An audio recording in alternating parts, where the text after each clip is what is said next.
فاطمه رضی الله تعالی د دې رشتې تفوس ابوبکر رضی الله تعالی عنہ هم کړو. هر یو صحابي دا غوښتل چې زه د نبی علیه الصلاۃ والسلام سره جوړ شم، زم جوړ شم.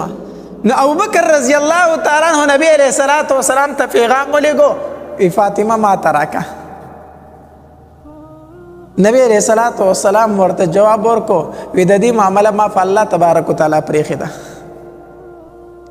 بیا عمر رضی الله تعالی عنہ پیغام ولېږو، ابوبکر رضی الله عنه راغی، وی مال خو یې رانه کړه، ته لاړ شه ته پیغام ولېږه، کېدای شي تاله یې درکړي. عمر رضی الله تعالی عنہ چې تپوس وکړو د نبی علیہ الصلوۃ والسلام د طرف نه ورته جواب راغی، وی د دې معامله ما په الله تبارک وتعالى پرېښې ده، یعنی انکار یې ورته وکړو. بل صحابي هغه د فاطمه رضی الله تعالی تپوس کو، نبی علیہ السلام هغه تم جواب ورکړ، هغه هم ورنکړه. علي رضی الله تعالی عنہ داسې سارا ته خان شړ دی وتلې و. دوی خبره وکړه، ویره مونږ له خو یې رانکړه، کېدای شي علي رضی الله تعالی عنہ ورکړي. دوی لاړو په علي رضی الله تعالی عنہ پسې، هغه سارا کې خان سره ول. دوی ورته وی علي ته د فاطمه تپوس ولې نه کوې؟ دا غي تپوس وکړه چې نبی علیہ السلام تعالی درکې کنه. نو علي رضی الله تعالی عنہ فرمایي، وی زما سره دې سو زه په څه باندې تپوس کوم؟ زه خو نه مهر لرم نه کور لرم، نو زه به د هغې څنګه تپوس کوم؟ علي رضی الله تعالی عنہ خپل کور هم نه و، دی به د نبی علیه الصلاۃ والسلام سره په جومات کې پاتې کېدو، د نبی علیه السلام د تره زوی جومات کې پاتې کېدو. زما سره کور نشته، نور څه نشته، نو زه د هغې تپوس څنګه وکړم؟ نو صحابه کرام ورته وفرمایل، وی نبی علیه السلام ډېر مهربانه دی او ستا خو د تره زوی دی، کېدای شي ستا سره اډو حساب ونه کړي، ته یې تپوس وکړه که نه، کېدای شي دا تپوس درنه اډو نبی علیه السلام ونه کړي.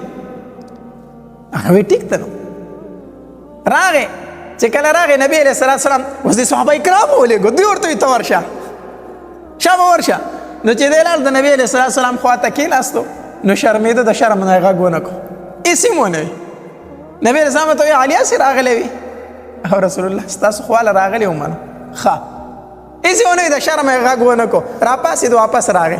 هغه ورته تپوس وکړو څه چل دې وکړو؟ وي ما هلته خبره نه شوه کولی، ما څه ونه وي، ما خو نه شو ویلی. ښه بله ورځ بیا ولیکو، لاړ شه که نه ورشه تپوس یې وکړه که نه. علي رضی الله تعالی عنہ دوباره په بله ورځ باندې بیا ورغی، چې بیا ورغی بیا د نبي علیه السلام تپوس وکړو، علي هسې راغلی وی او د الله پیغمبر هسې راغلی ومه، ناس راپاسېد، بیا یې غږ ونه کړو د حیا د وجې نه. بار صحابه یې تپوس وکړو، علي څه چل دی وکړو؟ زه نبي علیه السلام ته نشم ویلی، زه نشم ویلی، زه ورته څنګه ووایم چې فاطمه ماله راکړه؟ صحابه کرامو بیا ولیکو، ورشي شابه ووایه ورته. دی چې لاړو نبي علیه السلام پوه شو، نبي علیه السلام څه شو؟ پوه شو. یا علي ګوره چې د فاطمه رضی الله تعالی عنها متعلق راغلی کو، د هغې په تپوس باندې راغلی کو، نبي علیه السلام سر علي رضی الله تعالی عنه داسې سرغلی روچت کړي، د الله پاک پیغمبر او په دې راغلی یم، خو تاسو ته ویلی نشم، تاسو ته ویلی نشم، دې دپاره راغلی یم، دې دپاره راغلی یم. نبی علیہ الصلوۃ والسلام علي رضی الله تعالی عنہ فرمایلی، علي فاطمه به زه تا ته درکم، فاطمه به زه تا ته درکم، خو چې لومبې زه د هغې نه تپوس وکړم، زه د فاطمې نه تپوس وکړم چې ستا په نکاح باندې هغه خوشحاله ده او که خوشحاله نه ده. ګوره نبی علیه السلام څه فرمایي، زه به د فاطمه نه څه وکړم؟ تپوس وکړم. او زمونږ غیرت یو دی که نه د پښتنو، د لور نه د نکاح تپوس کوي؟ نه نه هلک ته وایي ته ځان له خوښ که چې هلته درته زه رشته وکړم، خو د لور متعلق نه نه، زه به د لور نه تپوس کوم، دا خو بې غیرتي ده، دا خو پښتونولي ده. زه به لور ته ووایم چې ته خوشحاله یې که خوشحاله نه یې، ولې دا لور دی، دا انسان نه دی، دا حق نه لري. ته د نبی علیه السلام نه زیات غیرتي یې او ستا لور د نبی علیه السلام د لور نه زیات حیاداره ده، د فاطمه رضی الله تعالی عنها زیات حیاداره ده. یا علي زه به د فاطمې نه څه کوم؟ تپوس کوم، بیا به زه تا ته جواب درکم. نو او دا مسله واورئ، ډېر کله ته مونږ داسې وینو چې لور بالغه جینۍ ده، عاقله جینۍ ده، دلته پلار وایي زه به د پلانکي ځای کې ورکوم، هغه چغې وایي دا نکاح ماته منظور نه ده، جاړي خپه یې وایي نه کوم دا نکاح، پلار یې وایي ستا رضا پکې چا راوستې ده، پلار یې بار نکاح ورله وکړي، دا نکاح کېږي؟ دا نکاح نه کېږي، دا نکاح شوې نه ده. پلار یې ورته وایي ما تعالی درکړي دی هغوی ما قبوله کړې ده. څه شی قبله قبله څه شی؟ هلته چې د چا نکاح کېږي خو پې خبره عاقله ده بالغه ده. اسلام شریعت د هغې رضا شرط کړی دی، هغې رضا پکې شرط دی. دا نکاح سره کېږي نه چې هغه خپی، خو جهالت سره به څه کوي. نو نبی علیه الصلاة والسلام د فاطمه رضی الله تعالی عنها خاله و، خاله د مور خور ترورې وه، د هغې نوم هم خاله و، خاله بنت خویلد د خدیجه رضی الله تعالی عنها خور وه، ده مشره خورې وه. نبی علیه الصلاة والسلام د فاطمه رضی الله تعالی عنها دا خور راوغوښته، دا ترورې وله راوغوښته، وی زه د فاطمه نکاح د علي سره کومه، خو ته د فاطمه نه تپوس وکړه ستا خورزه ده، ته یې تپوس وکړه چې په دې نکاح باندې رضا ده که رضا نه ده. او دا مشره ښځه وه، د نبی علیه الصلاة والسلام خینې وه، او نبی علیه السلام به اکثر د دې سره سیوکار به کو، دې سره به مشوره کوله. دا ډېره پوهه ښځه وه، بردباره ښځه وه، امانتداره ښځه وه، خبره به په امانت کې ساتله. نو نبی علیه السلام د خپلې خینې ته وویل ته د خپلې خورزې نه تپوس وکړه زه د دې نکاح د علي سره کوم چې دا پې خوشحاله ده که خوشحاله نه ده. نو د فاطمه رضی الله تعالی چې کومه ترور وه هغې فاطمه رضی الله تعالی کېنوله، وی خورزې ستا بابا ستا نیکه ستا د تره د زوی سره کوي، دا خپل د تره زوی سره کوي، ستا نیکه ستا بابا د علي رضی الله تعالی سره کوي، نو ته خوشحاله یې که خوشحاله نه یې. فاطمه رضی الله تعالی ترور ته وویل وی ترورې دا خبره به زه خپل بابا ته پخپله وکړم، دا به ورته زه پخپله وکړم. سبا شو فاطمه رضی الله تعالی د نبی علیه الصلاة والسلام سره ناسته ده یو ځای په کټ کې، او داسې په دې ویښتو کې ورله او په دې ګیره مبارک کې لاس وي نبی علیه الصلاة والسلام لره، لاس وله وي. نو نبی علیه الصلاة والسلام ورته فرمایي وی فاطمه زه ستا سره یو مشوره کوم، زه ستا سره یو مشوره کوم، ماله جواب راکه، ماله جواب راکه. نو فاطمه رضی الله تعالی پوه شوه چې بابا مې څه وایي، ما ته خو د ترور په خوله باندې سوال جواب میلاو شوي که نه. نو فاطمه رضی الله تعالی ته وایي بابا رضا ستا ده، خو ستا په جدای باندې خفه یم، ستا په جدای باندې څه یم خفه یم، ستا نه مې زړه نه کېږي چې ستا نه جدا شم، او نور ما خپل اختیار تا ته درکړی چې ستا څنګه خوښه ده هغه شانتې زما خوښه ده، هغه شانتې زما خوښه ده. په دې دوران کې جبرئیل علیه الصلاة والسلام راغی، ځکه نبی علیه السلام فاطمه رضی الله تعالی ته وفرمایل ای فاطمه ستا متعلق په بیا زه د الله سره څه کومه مشوره کومه، ستا معاملې زه په الله باندې پرېږدمه چې الله څه وایي زه به هغه شانتې وکړمه. فاطمه رضی الله تعالی د نبی علیه السلام سره ناسته ده چې په نبی علیه السلام د وحي اثر شروع شو، مخ مبارک سور شو، په تندي مبارک باندې خولې رالې، چې رالې جبرئیل علیه السلام راغی، نبی علیه السلام ته فرمایي وی د الله پاک محبوبه د اسمان تمامی فرشتي، د اسمان تمامی فرشتي د فاطمه رضی الله تعالی په نکاح باندې د علي رضی الله تعالی سره خوشحاله دي، د اسمان تمامی فرشتي خوشحاليږي چې د فاطمه نکاح د علي رضی الله تعالی سره کیږي. دا وحی راوړه، چې کله دا وحی راوړه او د وحی اثر ختم شو، نبی علیہ السلام فاطمه رضی الله تعالی عنها فرمایلی فاطمه ستا نکاح الله تبارک وتعالی د علی رضی الله تعالی سره کوي، ستا نکاح د هغې سره کوي.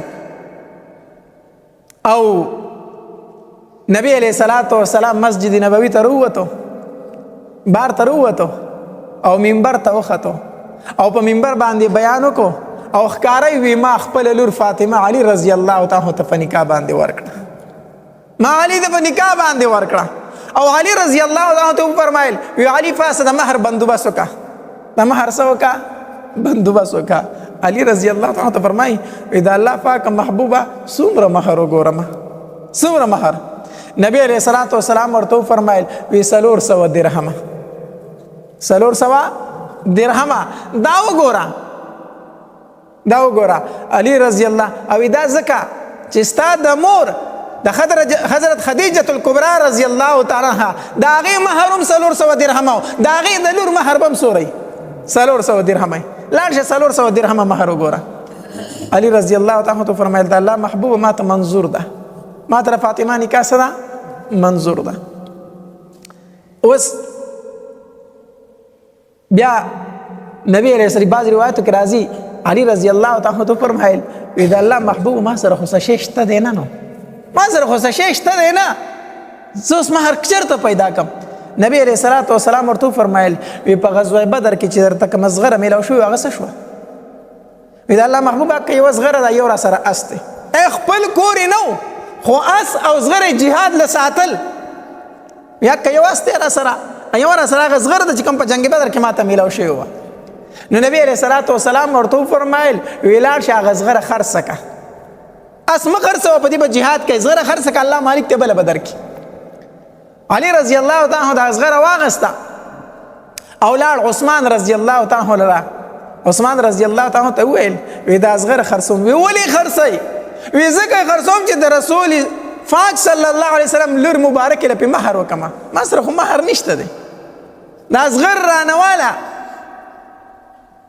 نو بعضې علماو لیکلي دي وایي عثمان رضی الله تعالی عنہ هغه ته هغه زغره واپس کړه، زغره یې ورته څه کړله واپس کړه، زغره یې ترې وانغسته او د جیب نه یې 1000 درهمه راواغستل، 1000 درهمه، او فتو ورته نه وه چې څومره مهر دی، خدای ورته وویلو وی 400 درهمه زما د طرف نه د فاطمه مهر شو، زما د طرف نه دغه مه راکړه. عثمان صاحب ورته وفرمایل او دا 600 درهمه چې در سره کله وشي بیا به یې ماته واپس راکړي، بیا به یې ماته څه راکړي واپس راکړي.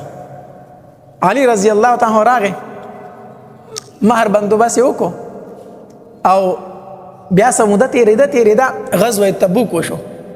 دا غزوه تبوک موقع وه چې د هغې نه مخکې یو بله غزا شوې وه، پای کې لږ مال غنیمت راغی، مال غنیمت راغی. نو د علي رضی الله تعالی عنہ لاس له هغه 600 درهمه راغله، هغه 600 درهمه لاس له رالو.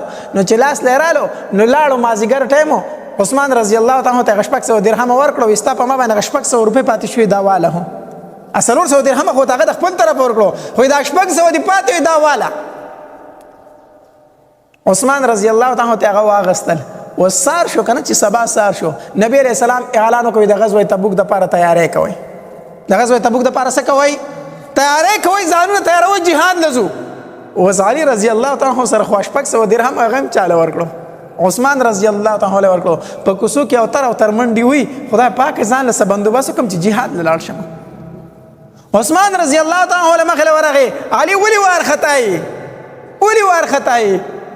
عثمانه زما محبوب اعلان وکړو چې جهاد له تیاری کوي، ما سره خو هېڅ شی نشته دی، ګرځمه چې څه بندوبست وکړم چې جهاد له لاړ شمه. عثمان رضی الله تعالی عنہ چې جیب ته لاس کو 1000 درهمه یې راواغسته، بیا یې وله ورکړو. وی دا 1000 درهمه واله ځان له د جهاد بندوبست پې وکړه، سامان پې ځان له واله. د دې وجې نه علي رضی الله تعالی عنہ فرمایل که نه وی ما له چې کله عثمان رضی الله تعالی عنہ مخامخ راشي که نه نو ما ته خپل واده او غزوه تبوک را یاد شي، ما ته خپل واده او غزوه تبوک را یاد شي چې په واده کې هم د 1000 درهمه راکړي او غزوه تبوک کې مې چې سبا له پکار شو بیا 1000 درهمه راکړو، چې کله زه دې وینم ما ته هغه را یادېږي، هغه را یادېږي. ها علي رضی الله تعالی عنہ مهر راوړو 400 درهمه. نبی علیه الصلاۃ والسلام ورته وفرمایل وی علي د کور بندوبست وکړه، ستا خو کور نشته، ته خو په جومات کې پاتې کېږي ما سره، نو چې واده کوې نو جومات ته خو واده نه کېږي که نه، کور خو ځان له وګوره. نو علي رضی الله تعالی یو کور په کرایه واغستو، په کرایه کور واغست. چې په کرایه کور واغستو د الله پاک محبوبه د کور مې څه وکړو بندوبست وکړو. نبی علیه الصلاۃ والسلام راغی، عائشه رضی الله تعالی ته وفرمایل وی عائشه فاطمه تیاره که، فاطمه تیاره که، د علي رضی الله تعالی جنج را روان دی چې دا ځان سره بوزي، دا ځان سره بوزي. عائشه رضی الله تعالی روایتو کې راځي وی د فاطمه رضی الله تعالی دا سره دې منګزاو او نبی علیہ الصلوۃ والسلام ورته فرمایلی زما انزل زم واپس راځم چې دغه پوری دا تا تیار کړی. نبی علیہ الصلوۃ والسلام مونږ کو د جمعات نه واپس را روانو، چې واپس را روانو دی ورته را ورسېدو، اوس دغه ډېر نیازبینه لوري ودېدله، ډېر سخت خفه دی، ور سره لږ خپنیوی شو، خپنیولی شو، ودرېدو. نو عائشه رضی الله تعالی چې کله د فاطمه رضی الله تعالی دا سر منګزاو کنه داسي نو دی عائشه رضی الله تعالی یو خبر وکړه، وی فاطمه چې نن د مور ژوندۍ وي نو ډېره به خوشحاله وه، چې مور د ژوندۍ وي ډېره به خوشحاله وه چې ستا نکاح نن د علي رضی الله تعالی سره کېږي. چې د عائشې د خولې نه دا الفاظ وتل، د ور سره نبی علیہ السلام ولاړو په جړا شو، چغې کړه وی وا خدیجه، وا خدیجه.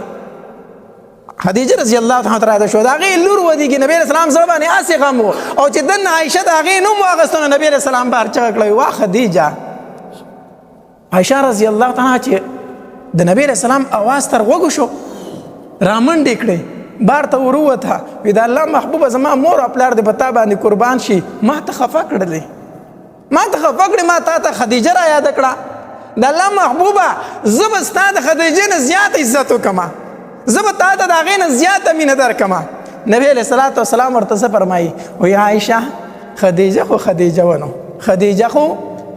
ونو ستا قوم په ما باندې لری کې خودل ستا قوم زه د کلی نه شړلم او خدیجه براله ما ته تسلی راکوله خدیجه ونو هغه تیار کا نبی علیہ السلام د سترګو مبارکونه اوخ کې بيدي او د علی رضی الله تعالی عنہ د کور نه صرف سلور زنانه رالی سوتنه صرف سلور تنه رالی په جنس کې په فاطمه رضی الله تعالی عنها پسې چې کله فاطمه رضی الله تعالی روانه وله د نبی علیہ السلام د جسم مبارک نه یو صادر تاو یو ساشړی ته تاو هغه د ځان را کول وکړه او د فاطمه رضی الله تعالی باندې داسې ورواچوله فاطمه دا زما د طرف نستا په جهیز کې سامان شو په جهیز کې دا سامان شو هغه خپل شړی راوغسته فاطمه په دې پټ کړله فورا جبرئیل علیه السلام راغی چې جبرئیل علیه السلام راغی نبی علیه السلام ته تاسو کو جبرئیل سره ناشنا لباس کې نندرالي مخکې خدا سي نه راغله نن خو دې جامې ډېرې بدلې دي وی دا الله محبوبه چې د خپل جسم نه د صادر راواغستو او په فاطمه د صادر ورواچو قسم په الله په اسمان کې تمام فرشتو ستا لباس خپل کو تمام فرشتو زم ستا په لباس کې راغلی ما نبی علیہ السلام چې سر مبارک جبرئیل ته اوچت کو داسې اوخ کې را روان وي جبرئیل ورته وی دا الله محبوبه اوخ کې د ځمکه ته ورته ونشي ورنه الله به قیامت قایم کړي احتیاط کوه خیال کوه اوخ که دی ګورې ځمکې ته ونه رسي اوخ که ځمکې ته ګورې ستا ونه رسي فاطمه رضی الله تعالی عنها سلور زنانه پسې راغلي وي نبی علیہ السلام په خپلې شړۍ کې رخصت کړله او چې لاړه نبی علیہ الصلوۃ والسلام هلته ورسوله دعا یې ورله وغوښته وی الله د دواړو ژوند د خوشحالو ډک کړي الله د دواړو ژوند د خوشحالو ډک کړي الله په اولاد کې ورله برکت واچوي د دعا یې ورله وغوښته د واده ړومبۍ شپه ده علی رضی الله تعالی کور ته راغی چې څنګه راغی کنه فاطمه رضی الله تعالی لومبه او دس کړی دی لوټای ورته یې د علی رضی الله تعالی ته دوبو وی علی لومبه پاسه او دس وکا لومبه پاسه سو وکا او دس وکا او زه ګورم چې په داسې کې ته زما د بابا څومره سنت ژوند دی کوي زما د بابا د سنت څومره خیال ته ساتي علی رضی الله تعالی پاسه دو چې کله او دس وکو کنه نو فاطمه رضی الله تعالی ورته مصالح ورکړه مصالح ته خورکړه وی علی زم منځ کوما تم منځ کا او چې کله دواړه منځ کو ته دعا غواړو زب په امین وامه ته دعا کوه زب په سوامه امین وام دام طریقه ده پکار د چې مور او پلار خپل بچو ته ودونه کوي کو زوی ده کو لور ده چې دا ورته وای لوري خاوند دی خواله راشي زوی ته وای زوی چې کله د خزي خواله لاړ شي د ټول نړم به 2 رکعات نفل وکي دواړه د الله په دربار کې دعاګانې غواړي تاسو یو نوې ژوند شروع کوئ یو نوې ژوند شروع کوئ